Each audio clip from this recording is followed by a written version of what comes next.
when this thing started, the teachers that were there were not fully or prepared for it.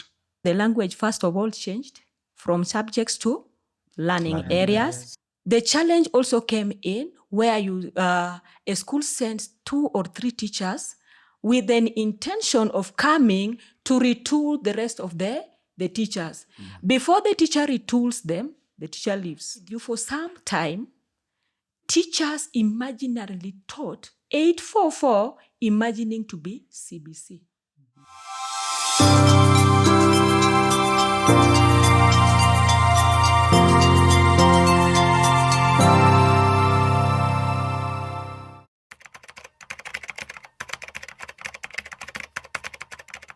Welcome to Voice by Dignitas. Dignitas is an education organization in Kenya which works to support teachers and school leaders in low-cost communities to create vibrant schools where children can thrive and succeed. You may ask what VoICE is. VoICE is a Dignitas initiative that is centered on magnifying the voices of our community and really being accountable to our community with the work that we do. And it stands for valuing our insights, collaboration, and evidence. And so this space is really a space for us to unpack all our learning and reflections from the work that we do in our communities and give agency to the voices of the teachers who are at the forefront of impacting the learning of our children. I'm usually very intrigued about this parental engagement and involvement. So what is it about? Like, I know, for example, we have existing mechanisms where we talk to our parents. We have the meetings, they happen frequently. So in terms of, if you think about that and where we want to go to as a country with CBC, and the values that we want to inculcate in our children, how do we see ourselves as teachers utilizing those spaces that we already have to then say, I'm going to spend this meeting, for instance, to explain to the parents the CBC pathways, for example, or I'm going to use this meeting to help teachers even understand how I lesson plan, what our goals are for this coming term or month. Are those things that we've explored, and what has been our experience there? Does it help to implement CBC? Does it have bottlenecks? What are they? Okay, let me speak a little bit there.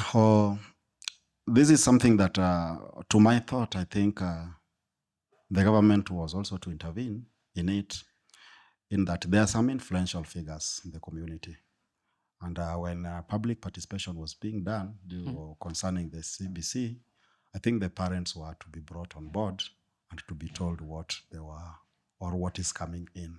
But now what is happening at the moment is that just the way you've said, this task has been left for us as teachers. You find that I've called a meeting for the parents, maybe to discuss something or a project in the school, but I will allocate some of the minutes within the meeting to at least educate parents a little bit on CBC.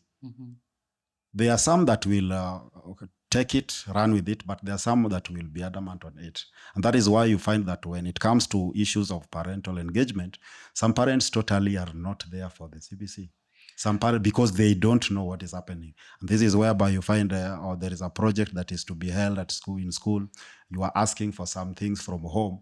The parent will be like, we are tired nowadays. The teacher is telling you to come with egg today. Tomorrow they want this. What is the kind of education that because they have not known what CBC is all about. And I think I can empathize with parents because I know a few times, they've come home and I'm told I need to make a dustpan. Using locally available materials. And I have to quickly go to my phone and check, okay, how to make a dustpan. Yeah. So I think really speaking to how we accompany parents, what could we have done better as a country, just in terms of ensuring that we get parents in the same mind, in the same direction when it comes to the competency-based curriculum? What might have been done different? Or what do we have an opportunity to do better? Okay, I'll take it. Now, in my opinion, I think the government would have done more. Yeah. You see, this issue of CBC, even with the rationalization, you find that the government has areas of parental empowerment and involvement so that it becomes cost effective to the parent. They have looked at that area when they were doing the rationalization. But now, whoever taught the parent about CBC, who enlightened them more about CBC? That we will need some seeds to plant. Because to the parent, because when the project comes, because CBC is all about practicals. When the practicals comes, we are told to plant the seeds, then you water, and the learner goes through the process until the marketing process, right?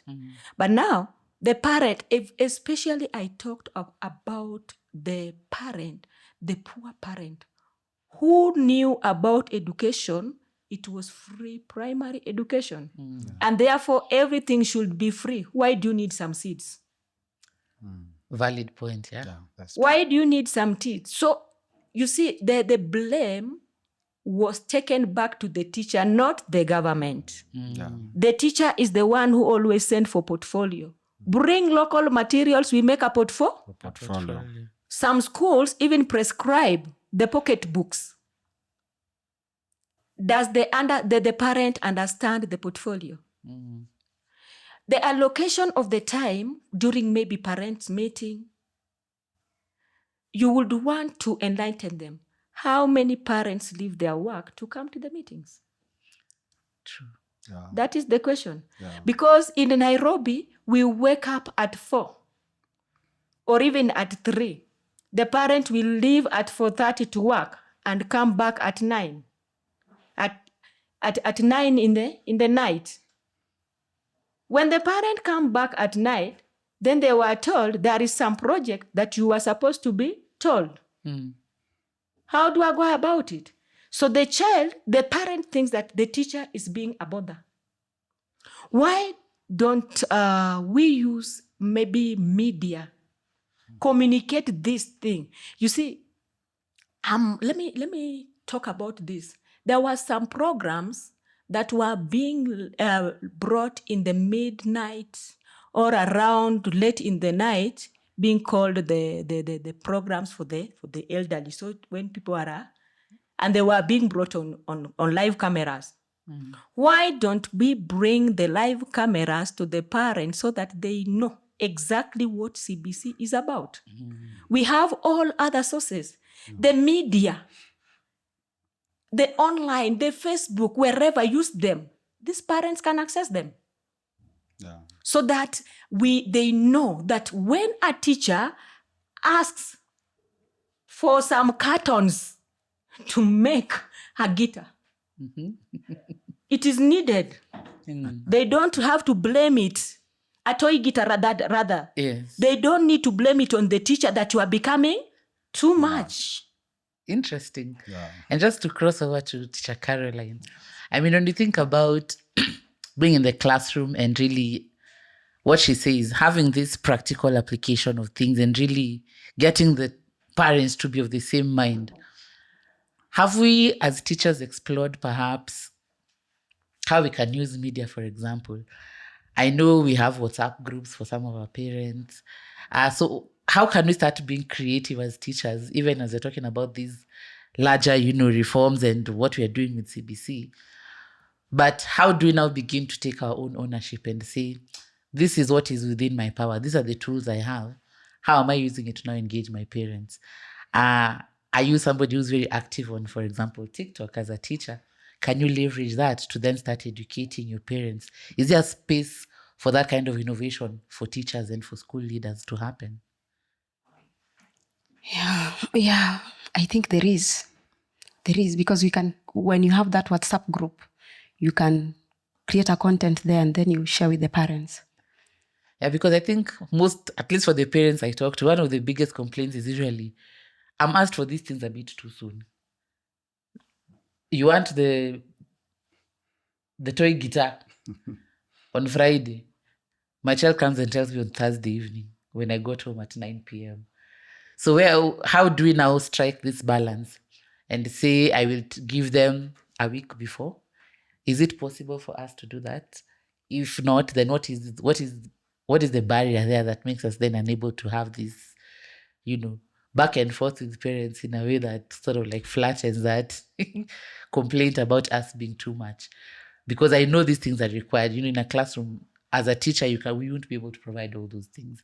So there's a way in which the parent has to chip in. So how do we best support them to be able to do that? Any thoughts? Okay, let me add something on what the colleagues have said, more so about the government input in educating and creating awareness to the parents. Just like Madam have said it, or the government can use the media channels in a very good way to sensitize these parents so that they can know what is going on. Like the way I've said, there can be even a program from 10 to 11 at night, or 9:30 to 10:30, just 1 hour. And they bring expertise that are going to explain more about CBC. This one will find the parents there, and the parents that are eager to know what CBC is all about will be keen to watch and to get what is happening. When you've talked about us as teachers now trying to bring solution towards this on how to sensitize the parents, I want to point out that social media and these platforms have been polluted, more so in Kenya, whereby you find that the kind of content that are being created in the social media have even eliminated some people from being in social media. So this is whereby now I want to use my social media platform like the TikTok to create awareness to the parents. There are some parents that have been outdated, and they don't even want anything concerning the social media, simply because of the content that is being created in there. They believe it is a dirty content and everything. Therefore, it is not late still. We can still use this, and that is what sometimes we are using. We have the WhatsApp groups for the parents. We post these things to them, whatever is talking about the CBC. So the percentage that we are capturing is very minimal with these our ways of reaching them. Now, the person or the organization that can reach a larger percentage is the government. Exactly. Now, this is our request as teachers, so that the government can intervene. As much as right now we are being trained, the parents also need to be told on the CBC issues. Okay. Yeah. I know we can go on and on about parental engagement.